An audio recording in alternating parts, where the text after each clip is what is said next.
comes one of our favorites. His name is Jeff Joniak, quarter-century play-by-play voice for the Chicago Bears. Also a member of the Chicagoland Sports HOF class of 2019 for great calls like this. Devin Hester off to our left. He is the deep man about his 6-yard line. His average during the season for the All-Pro, 26.4 on 20 returns and 2 touchdowns with a long of 96, dipping to 15.3 in the playoffs. Ball off to our right. Adam Vinatieri has it on the tee. The Colts in all white. The Bears, navy blue and white. White numerals are about ready to go. By the people in the stands, they don't need seats today because they're all standing. Vinatieri on the approach. Flat frogs popping here in Miami. It sails to the far side around the 8-yard line to Hester. Under it and to the middle at the 15, to the 20, breaks free at the 25, to the 30, to the outside, 40, midfield, 40, 30 of the Colts, 20, 15, Hester 5. Touchdown Bears! No way!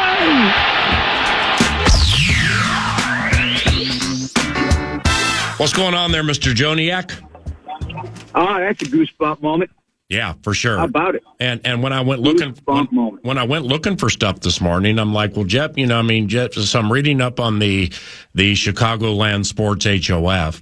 I'm thinking about the pensions you and I don't have, and then I'm like, you know what? I'm going to jump on YouTube and see what we can find, and I found that gem and the Cane, Devin Hester, getting to the end zone. I mean, you got 2 weeks up to the game. Who knows where your booth is? At a Super Bowl, and you got all the haze in the barn. Then that happens out of the gate. How great was that? Well, first of all, as much as he impressed throughout the course of that season, I never once considered that he could turn the opening kickoff into a historic moment that lives forever in the Pro Football Hall of Fame. That's for sure. I just wanted to get the nerves out of my system because there is a backstory to that game, and it involves something for me personally. My dad passed away at the age of 52, so he never got to see my career. My uncle from Cleveland, he wanted to come to the game, and I went up to go see him shortly before kickoff, and the fans were going crazy, all Bears fans up in the upper reaches of that stadium. So I was spent emotionally. Like, there was a lot to that.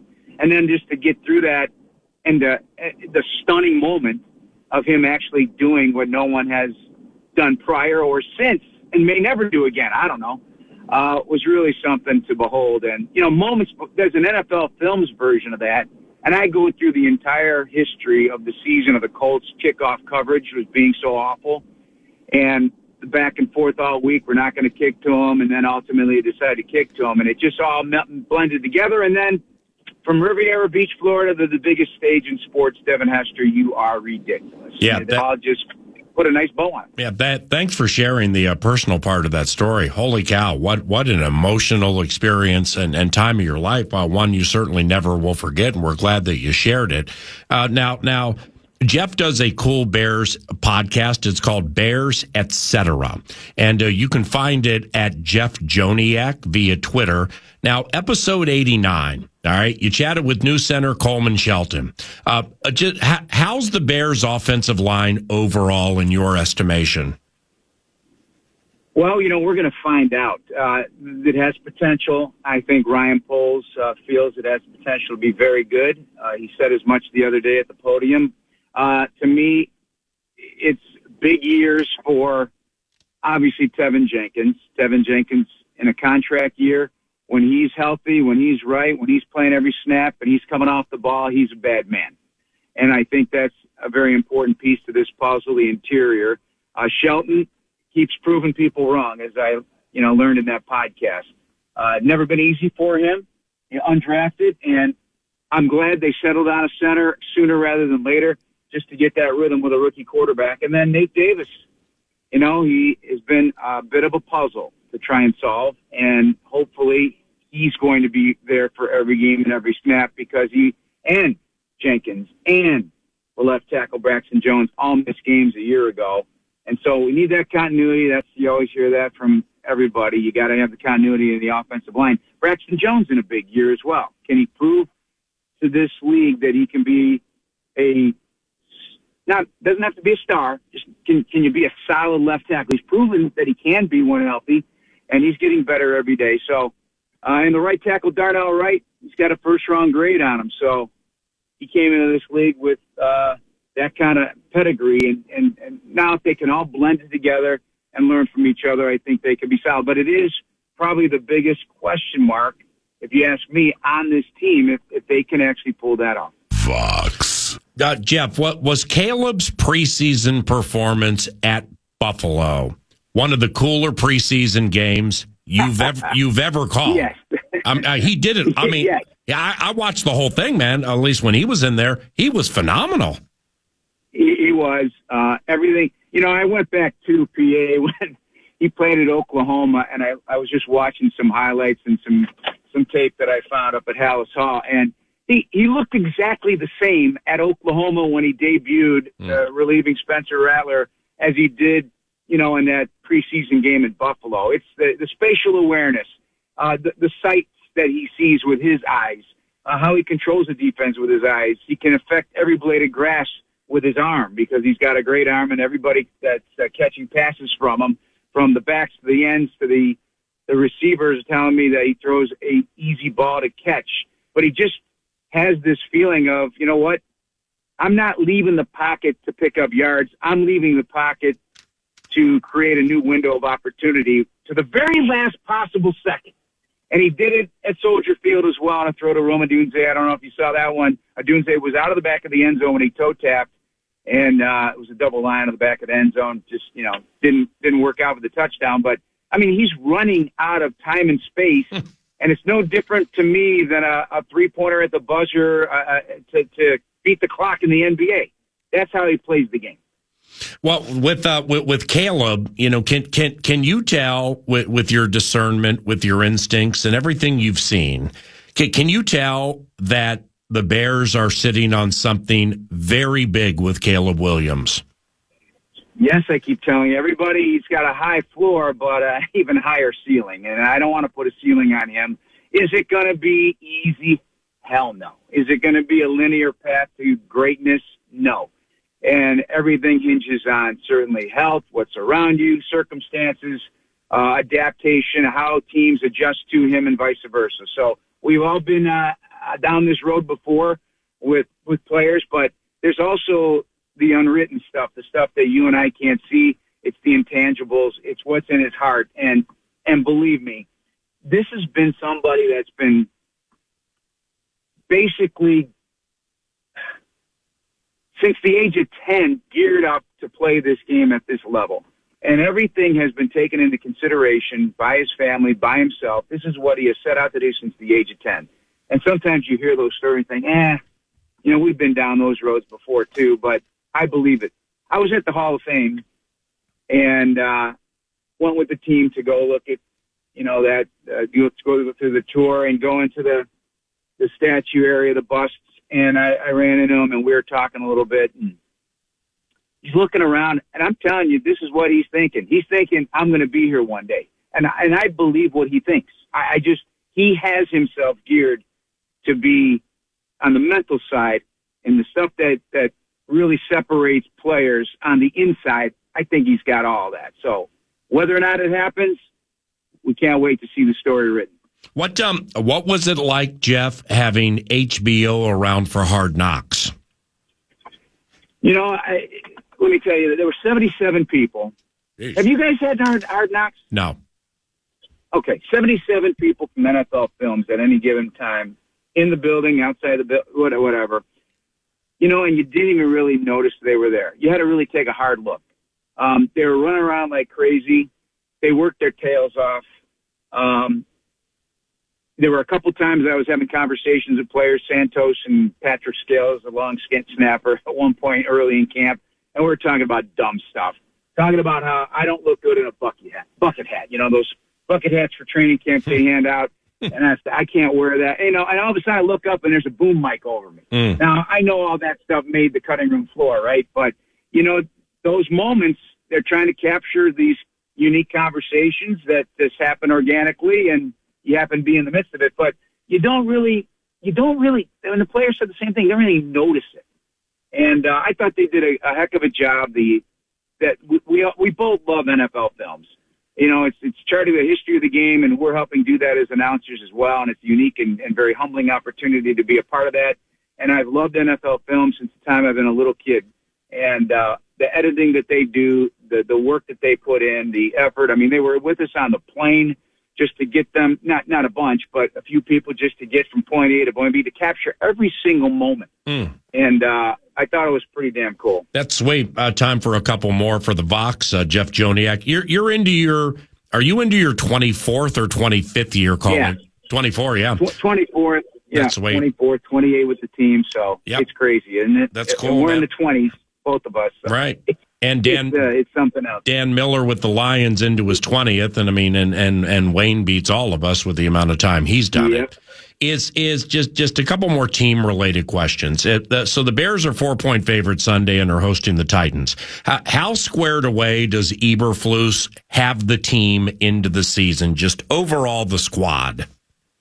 You know, very good. I think year 3 has been very, very good for him. He's feeling his oats a little bit as a coach because, you know, the last thing you get to do when you become a head coach for the first time is actually coach. Yeah. And I really believe the moment when he took over the play calling defensively last year and realizing that this is what his life's work has been as a play caller on the defensive side of the ball, I think that has elevated his overall coaching demeanor and style and connection with the team. It's what he loves to do.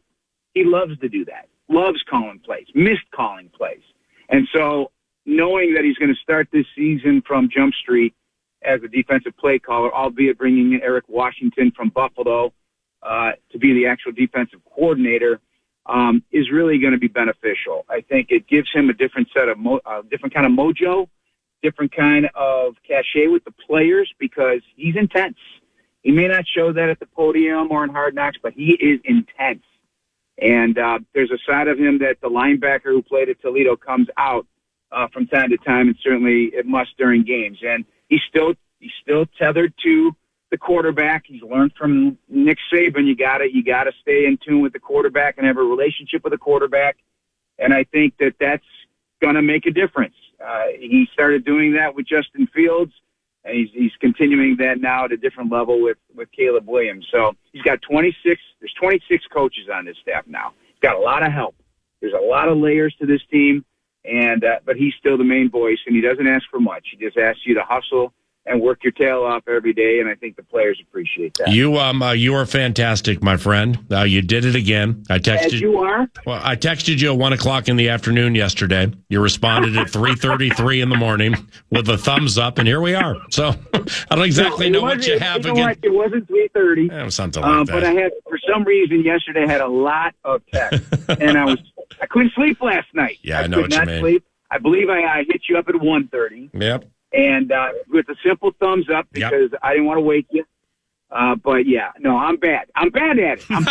I agree. Well, take me to the woodshed every time, PA. You're very good at calling games, so there is that. All right. Appreciate you, brother, and I'll see you soon. All right, we'll talk. You too. Bye. Jeff Joniak, super gifted and talented Vox for the Chicago Bears.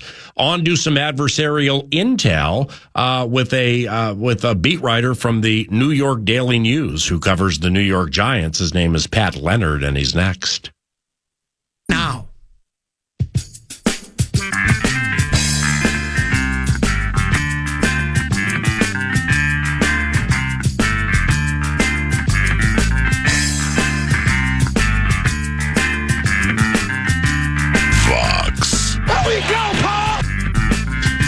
Let's chat with Pat Leonard, NFL columnist and beat writer covering the New York Giants for the New York Daily News at PLeonardNYDN via Twitter. And the scribe is joining us now. Pat, it's Paul Allen. How are you?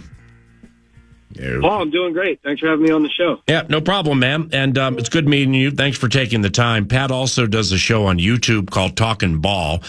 Your season predictions was the most recent one that I saw. What did you proclaim for the New York Giants in season predictions? I had the Giants going 4-13. Hey. They definitely are a team that, if they stay healthy, might be capable of getting over the Vegas 6.5 over/under, Paul, but the Giants really have struggled keeping their players healthy. Injuries an issue year in and year out, and they're not a deep enough team, even though they have some high-end guys at some important positions like left tackle, defensive tackle, edge rusher. They're just not deep enough to sustain that. So I think the schedule is difficult. If they don't get early wins, it's going to be tough to get them late. And they add John Runyon to play left guard. The former Gopher John Michael Schmitz, I believe he's heading into his second year, and he had quite a wonderful run here for the Golden Gophers. But like the center, John Michael Schmitz, how has he acclimated to the NFL? Has it been problematic? Oh, that's a good question. So John Michael is the kind of player who has some good tape, and they love him as a player and as a person and as a leader. But everybody, including him, will tell you last season wasn't good enough from him as a rookie, as a second-round pick, and as a guy who, because of his ample 6 years experience at Minnesota in college, you're selecting a guy like that to step in and be a little bit more prepared and ready to assimilate with the veterans than another prospect. And so, the Giants feel like they've put more around him and on that line to complement Andrew Thomas at left tackle. But John Michael is a really key piece to this because that interior was a priority in free agency. But if Schmitz doesn't take another step forward, then that could really be problematic. Greg Van Roten, who they actually had to sign in late July, right at the start of training camp because of their issues on the interior, they've actually worked him a little bit at center. And Austin Schlottman, who they brought in as the backup, got hurt. He's out long term. And so Van Roten would have to kick from right guard into center if John Michael Schmitz doesn't get it done. So Pat, who do you have going to the Super Bowl and why? I have the Houston Texans and the Green Bay Packers in the Super Bowl, and I have the Houston Texans winning. Hey. I got to be honest, Paul. I thought Cincinnati, San Francisco was another matchup that I spent a lot of time thinking about. I feel like that's probably a safer pick. I was a little bit nervous about some of the contract issues going on there. Of course, San Francisco has gotten them figured out, so I think they should probably be the chalk pick. But the Joe Burrow wrist, does he bounce back, stay healthy? Jamar Chase still not in the building. Houston and Green Bay, just two ascending teams, two ascending quarterbacks. And the Texans' roster really is loaded. When you look at it, they had Danielle Hunter and Steph Diggs to a roster where they've drafted really well. And then in Green Bay, really they should have beaten the San Francisco 49ers in the playoffs. And again, a team that's drafted well, a lot of talent. They have Xavier McKinney now at safety, who they signed away in free agency from the Giants. Are fans generally fed up with Daniel Jones? Yes.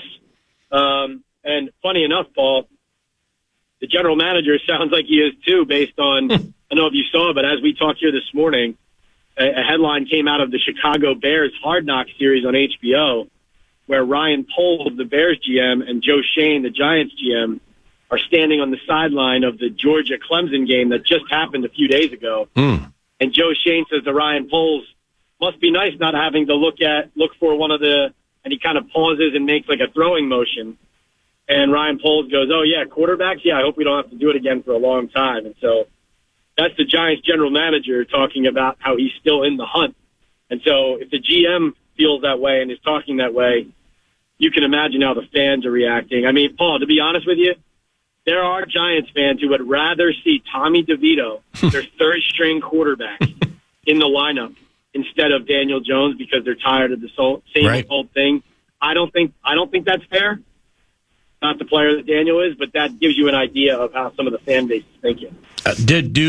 Pat, do you happen to remember if when they drafted Jones out of Duke, head coach Pat Shurmur was completely on board, or I think it was Gettleman. Was that like Gettleman forcing his hand?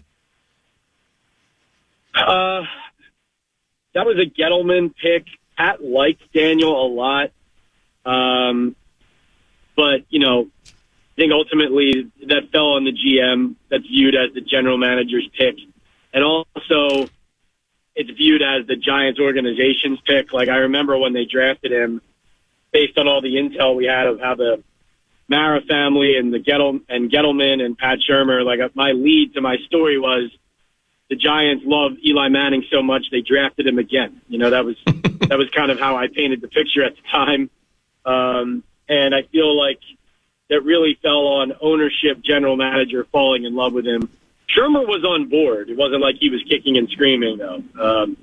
But yeah, there was certainly an element, of course, the year before of the Saquon Barkley pick, putting them in that position when a guy like Josh Allen was available in that draft, somebody who Pat Shurmur had a very high opinion of. This is Pat Leonard, who writes for the New York Daily News.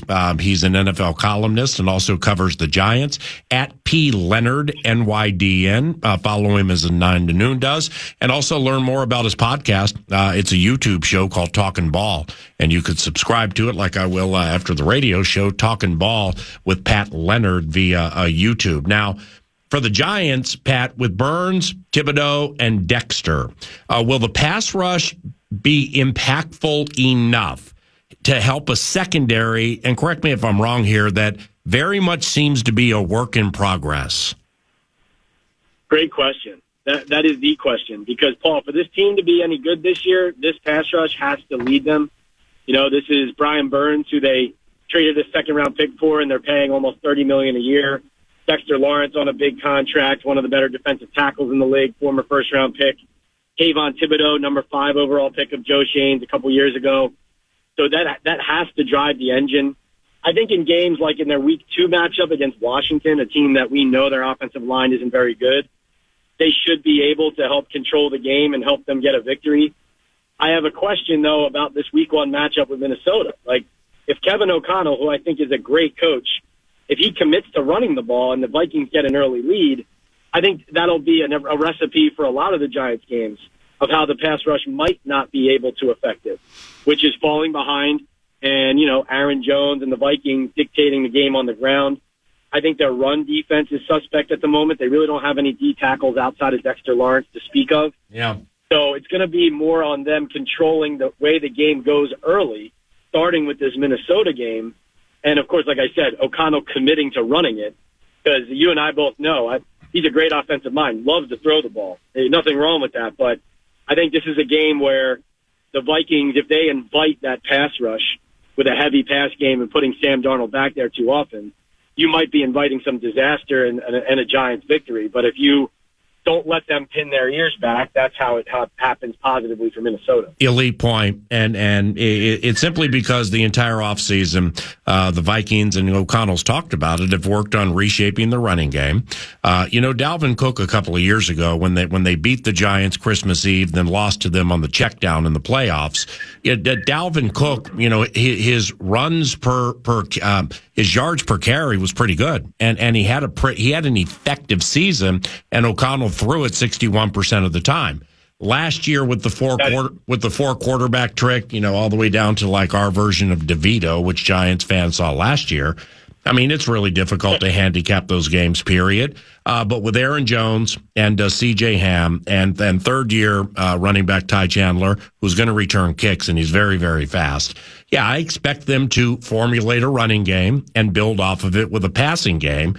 Because the level of respect O'Connell has for Dexter Lawrence and really Andre Patterson too, the defensive line coach who used to be here, it's pretty high. So we're excited for that, and we'll see how it starts. Now, Tyler Nubin, the rookie safety from Minnesota, how are things going for that young man? One of the more interesting players on the team right now, Paul, because he looks the part. He's big. He has good instincts, you can see. He has made some plays, but he started camp for a little while on the side. I believe it was a calf issue. And Shane Bowen, the defensive coordinator, was kind of lighting a fire under him, saying, like, it was a version of you can't make the club in the tub coming from the DC. Yeah. Basically saying, like, we're a little bit restless here. Let's see if he can factor in. Questions right now about whether he's definitely going to start this game. Mm-hmm. The intention, drafting him in the second round, was for him to be a starter. I do think there's a good chance he starts, but Dane Belton, the third-year player ahead of him or alongside of him, he is an intelligent vet, and Newbin is a better player physically, but Belton might be more savvy understanding the defense to get the start right away. But Newbin is a really intriguing prospect. Like, I think the Giants trading that high second-round pick for Brian Burns, they wanted a corner there, and then they didn't get a corner in the second round. Kamari Lassiter, Kool-Aid McKinstry end up coming off the board. So they take Newbin. So he really has to be a major factor for their defense early for them to have success letting McKinney walk. It looks like he has the potential, but to be honest, Paul, just like you, I'm watching week one ready to see whether it's going to happen or not. It's an unanswered question. Time for two more. Is Malik Neighbors just dripping with talent? I mean, Pat, you've done this a long time. Can you tell he has some superstar to him for sure? Yes. He also has a pretty level head from what I can tell. He's only 21 years old, just turned 21, but definitely has a level head about him. He will win 50-50 balls. So even though he doesn't look like a monstrous receiver who's going to do that, he'll get separation, but even if he doesn't, he can make those plays. They're going to try to push the ball down the field. That's an emphasis of Brian Daboll this year. He's now the full-time play caller. But Paul is very interesting. Daboll was telling us the other day, he kept emphasizing unsolicited. This is not the same defense under Brian Flores that we faced 2 years ago. It's almost like Daboll was trying to caution, might be a little bit more difficult than it was in that playoff game out in Minnesota to move the ball against all that pressure. But Neighbors is the X factor who might help them do that. Lastly, Pat, and thank you very much for the time, elongated as it was. The Giants' red, white, and blue uniforms we're going to see this weekend, how far are they throwing it back with those Montreal Canadiens looking outfits? All the way back to the beginning. And every part of the uniform, Paul, is an ode to a different part of their history, all the way down to the socks, the pants, the helmet, etc. Yeah, it looks like a Michigan helmet in a different color. It looks like the Montreal Canadiens. They're actually practicing this week with their offensive skill players in red jerseys so that Daniel Jones knows which team to throw the football to, because it really is so different from what the Giants are used to being in. You're fantastic, and I look forward to watching more Talkin' Ball via YouTube with Pat Leonard. It's called Talkin' Ball, and you can learn more about it at PLeonard, NYDN. Hopefully I see you this weekend at the game. If not, bless you, my friend, and have a good day, all right? Look forward to seeing you at MetLife, Paul. Thank you. Take care. See you, my man. Pat Leonard, New York Daily News. It's 10:39. News du Nord is around the corner, followed by Sounds of the North. Let's keep up with the adversaries. We heard from the Bears play-by-play voice Jeff Joniak earlier, but the Green Bay Packers left this morning to head to Brazil for their game Friday night against Philly. And then we have the team to beat in the division, the Motor City Kitties, the Detroit Lions. Also, speaking of speaking, all the Vikings coordinators recently spoke, and Nordo has found some pertinent topics from that to drop in via Vikes Bites. That'll take place about 45 minutes from now, and it'll all transpire via FM 100.3, KFAN, your 9 to noon home.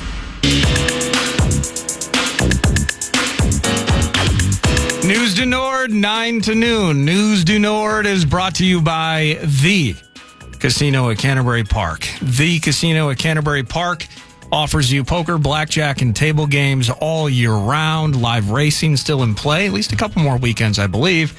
But the case for getting schedules, music, shows, they got all kinds of stuff going on at CanterburyPark.com. To start with the Minnesota Twins, Mr. Festa. Festa was not bad yesterday for the Twins. 5 hits and a walk, 7 Ks through 5, 2 runs. The problem is that's all the Rays needed. The bullpen was great over the final 3-2. I think Thielbar had allowed a hit, but otherwise the 3, Tonkin and Castillo, combined for just 1 hit after Festa leaves. Springs completely vexed the offense yesterday. It was a Santana solo home run, the only run for the Twins. So they lose that one, but everything in the division, everything in the wild card standings remains the same. And on the mound today, Ronnie Enriquez. So it might be a bullpen bit. And that's a 5:50 p.m. start. It'll be Pablo Lopez on Thursday for a nooner. Then they roll on up to KC. Royals, since we last spoke, PA, they've now lost 7 straight. and the Red Sox 4 straight. The Tigers are actually creeping back into the wild card conversation, which is weird. Well, I looked at the wild card bit earlier today, and you see a lot of W1, L1, L2, W2. Yeah. Nobody can grab any form of bull by the horns and just except for Cleveland. But in a pari-mutuel puzzler, you mentioned the KC Royals. Credit to the Kansas City Royals. They increased their hits total yesterday from 2 to 4. So you get the team to beat at Kauffman. Now you're at home. And you got Mr. Next Mike Trout guy, Bobby Witt Jr. I got all his albums. Massey tears up Bybee over the course of time. And you're feeling kind of good about yourselves. And then Cleveland rolls in, and you have either 1 or 2 hits. But things are going the right way. Yesterday they had 4. Holy cow, what Cleveland's doing to KC right now should be a felony in 48 states. To the Broncos, Patrick Surtain, the second PA, they reached agreement, the team and Mr. Surtain, on a 4-year, $96 million extension. 77.5 of it is guaranteed. That makes him the highest paid defensive back in history. And not that we've had to face Patrick Surtain on a regular basis, but highly touted pick. His dad was a longtime NFLer, and the Broncos lock up. Maybe their best overall defensive player. Yeah, he's their best overall. He's their most coveted player on the team. And Surtain is, we caught him at joint practices when he was drafted out of Alabama. And he was a handful for all of them right out of the gate. He's so strong. He's fast, but he's just so strong. And his start was a little on the sluggardly side. But then again, he's from Alabama. And Mike Florio hit on something earlier that is just, it's age old with its accuracy, is they beat him up at Alabama. I mean, that's a professional program where they will practice in pads when other teams don't. The rules may have changed. But some of these Alabama players are a little slow to go when they get to the National Football League, specifically the skill guys, specifically the running backs. But Surtain pushed through it, and he's top 3 overall corner in the NFL. Absolutely. Trent Williams, he got his deal done. So it's a restructured 3-year deal, $82 million. A lot of money conversations here this morning. Yeah. $48 million at signing and a $25 and change million signing bonus. What's interesting about that is at the same time, he accrued $5.3 million in unwaivable fines, PA. So this via Pro Football Talk. If the specific increase in the new deal lands at or near $5 million, the holdout would have still cost Williams more than $300,000. The key for Trent Williams, and you've been pretty consistent on it, he's made a couple of bucks in his career. If he needs to spend $300,000 to get $48 million guaranteed at signing, I think Trent Williams is going to do that. That purpose, that was his purpose all around, getting some guaranteed bucks, and now he has it. But you keep seeing these deals on paper. It lends to the idea the salary cap must just be a myth. Yeah. Because they're operating in underwater territory consistently for over everybody. It's unbelievable. It is. And somehow they found a way at the 11th hour to get both Ayuk a nice little deal and Mr. Williams. So week 2, they'll be full strength. Well, the metaphorical hay is in the symbolic barn for the San Francisco 49ers. They got their left tackle. And they have Ayuk is on fire. They got Debo. Debo's healthy, up and running. McCaffrey, I think it was an ankle or a quad, but he's practicing. Yeah. So let's just go ahead and forget about that for now. They got Christian. And defensively, they still, with this Ponzi scheme, somehow have Fred Warner still in the middle. They still have Nick Bosa. They still have George. This is unbelievable how they're able to pull this off. Oh, that's right. They got a 7th-round quarterback who makes $2. So I guess we just kind of have to wait until Brock Purdy, has the audacity. What if Brock Purdy, who is, he's a humble person, and he's not a person from means, from like a lot of cash and stuff like that. Yeah. And the reason I know that is I've read stories about him and like where he comes from and everything. What if Purdy is antithetical to the way everybody handles every deal in the history of time is like, no, I'll take that. I'm good. Well, wait a second. That's a $20 million guarantee. The guy in Atlanta just got 100, and this guy got this, and this guy got. No, I'm cool with 20. Yeah. Well, why? Because it means Fred can stay. It means Nick can stay. Right. It means George can stay. It means Debo. Debo's Debo. We'll talk about that later. It means Christian can stay. Hey, I'm telling you, Brock Purdy, unless his agent infiltrates his mind, and more importantly, his heart. Purdy's the kind, from what I understand, to look at it and be like, I mean, we can go 2024 on this thing too. Bro, it's $20 million. Okay, are you kidding me? Okay, I mean, really, realistically speaking, if you come from where I come from, there ain't that much difference between 20 and 80 million. Right. It's still 20. And it means Nick gets to stay, and Fred gets to stay, and George gets to stay. So, if based on where I grew up, you give me any more than 5, that's just kind of, that's cherry on top. Probably even less, I would say, to be honest, at this stage of my life. Yeah, that's key for them. Well, the key for him, though, is he'll make that deal, but he's never buying a house in the Bay Area then. I mean, that's just not happening. Yeah. So he's got to figure out how to keep some tax dollars out of the state of California so he can continue to afford to live there. How about when he's a thy, not I participant in a new contract, and he's like, no, 20's cool. And the next level's like, well, we're going to draft one. Well, like I said, 15 is cool. Well, no. I mean, Brock, that doesn't mean you're out. No. Like I said, $10 million guaranteed. Yeah, correct. We can work these bonuses this way. Go year to year. I'll stay healthy. Maybe help some money with the Cyclones. Help with some money for the Cyclones football program. No, I'm cool. Am I? So when Brock Purdy comes up, I like Brock. I want Brock to succeed. If the Vikings don't win the Super Bowl, I'd love to see Brock Purdy hoist the trophy. He's a wonderful Christian, just a wonderful, wonderful man when you read up on him.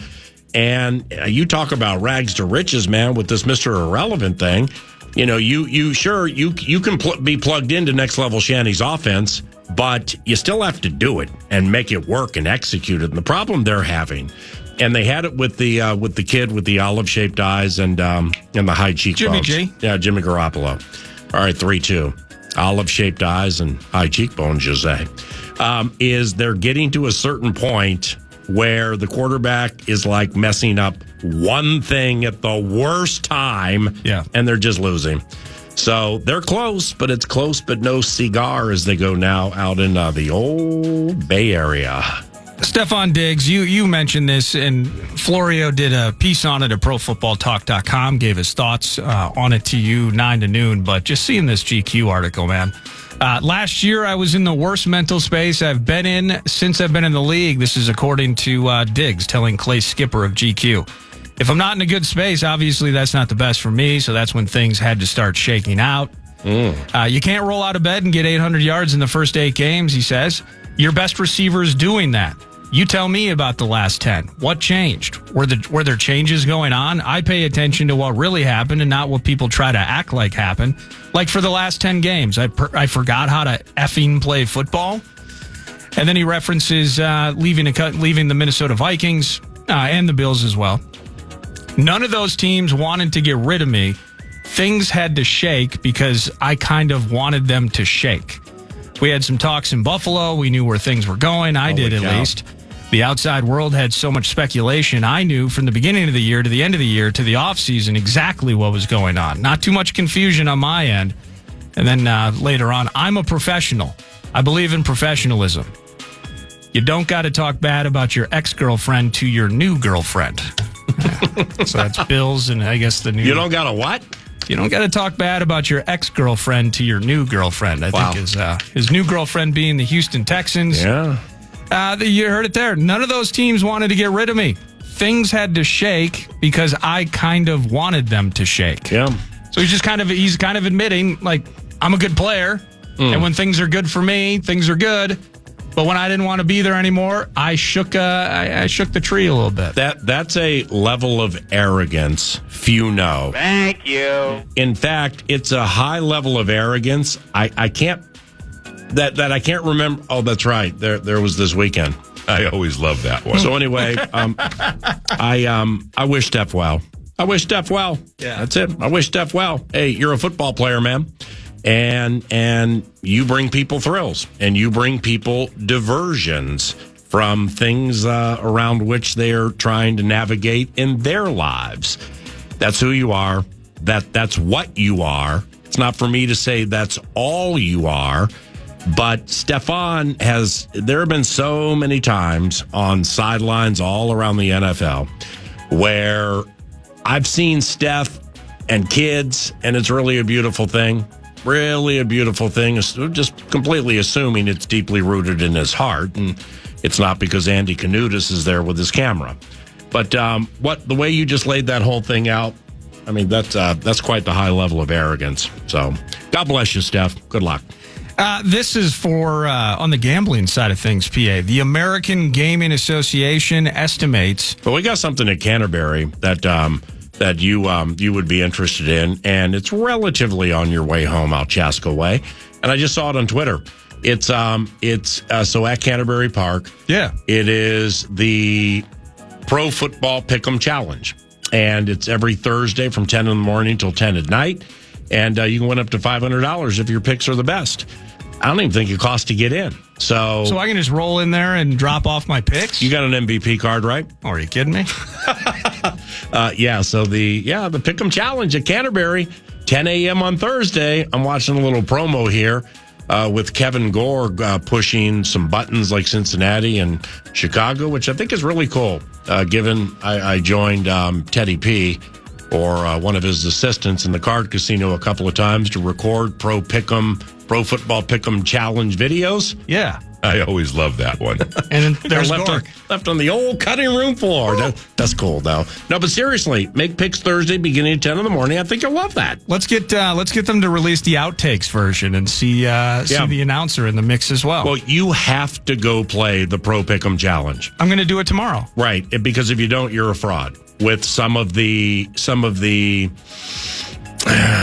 passive aggressive, some of the ways you've laid out how wonderful Canterbury is, just like compared to other entertainment destinations in the upper Midwest. Because I adore Canterbury, and it's the only place in Shakopee to go. So I stand by that. You have to be seen there. That is correct. Simply because you're part of our identity, and you've kind of laid it out there on the line a little bit, which we happen to like a little more than you know. More nationally. So you're just preaching the truth, man. Go to Canterbury and do the Pick'em Challenge, like I'm going to do it about 12:30ish tomorrow. Mm-hmm. But the American Gaming Association has estimated that $35 billion will be legally wagered on the NFL this season. This is per CNBC. Mm-hmm. That would be a 30% increase over last season. Thanks to 3 more states, they can now legalize, not in Minnesota, 38 states. Crazy. It's legal to bet on the NFL. This is what's nutty to me, though. Mm-hmm. And it shouldn't be nutty, but it is. More than 95% of all NFL wagering will be done online, specifically with apps. Yeah. So it's truly the brick and mortar concept outside of the 702 is, you can't say it's dead because it's never really been born. Yeah. The FanDuels and the DraftKings of the world, as those get more entry into more states, 38. Mm-hmm. Maybe Minnesota, one of those someday. All of it's going to be done online, but $35 billion, that's a fat number. Well, think about this. If you are a controlling party in, I don't know, Connecticut or Texas, I don't know, just whatever state has it. Yeah. If you are the controlling party, like everything comes off of what you do. You know what I mean? Mm-hmm. And you already have like a spot that, I don't know, man. I was looking at this online the other day. It's like, say they have a hotel, or say they have golf courses, say they have a lot of restaurants and slot machines and table games and stuff like that. The metaphorical casinos about which we're discussing in other states. Well, what then if you are going to be the constituent that is the point constituent for all of this, what does it behoove you to get it going? I always love that one. Because that means, and again, I'm talking about Connecticut and Ohio and just, things like where it's new. Oh, yeah. And I'm reading these things and I'm like, wow, So that means fewer people probably will come to your casino and probably stay in your hotel beds and hit balls at your golf courses. So that means you would think you would go I, not thy, because this would greatly impact us, even though there are millions within the state covenant who want it. Right. Just imagine if that were the situation anywhere and there were constant delays. Yeah. It's just strange reading between the lines there with, I can't remember if it was Ohio or Connecticut or Guam or might have been Manila. And there was a Marcos tie to it. But, when Governor Walz was at Minnesota Vikings training camp a few weeks ago, I'm friendly with Tim. Wanted to talk about the Vikings and the record and everything. And then right as I asked him, so any update on sports betting? He looked at his media relations person and said, all right, everybody, thank you very much. Have a great day, everybody. Have a great day, everybody. And just kind of walked away quickly. November. Just walked away quickly. I was like, wow, I thought I projected pretty well, but I mean, the wind's blowing outside, so maybe I don't know what happened, but boy, what a spot some of those states are in. I mean, thinking about the greater good, which would be everybody else. But, I got this thing going on here and I put a lot of money into it. And wow, if people are going to do this on their phones and their computers, they might not want to come here. Wow. So maybe I'll just. Even though they would. Right. Yeah, that's debatable. Always were. So I don't know. Just some things 9 to noon thinks every so often. It's 11:02. You're listening to 9 to noon at FM 100.3 KFAN.